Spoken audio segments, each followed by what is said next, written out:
அநேக நாள் சென்ற பிறகு சகோதரி சகோதரா, ஆமே, கர்த்தர் சில காரியங்களை உன்னை எங்கேயும் போகாம உட்கார வைக்கிறார். புரிஞ்சுக்கோ, ஒரு நாள் உன்னை வெளியே காண்பிக்க போகிறா.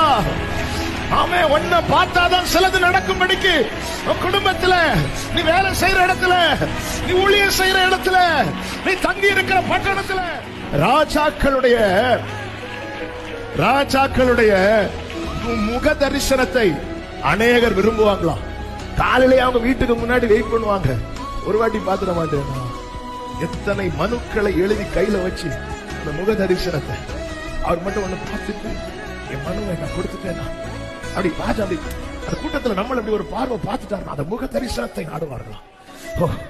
அவன் யாரோ கொடுக்கிறத சாப்பிட்டுட்டு இருந்த எலியாவை சொல்றார், நீ போய் உன்னை காண்பி. Glory.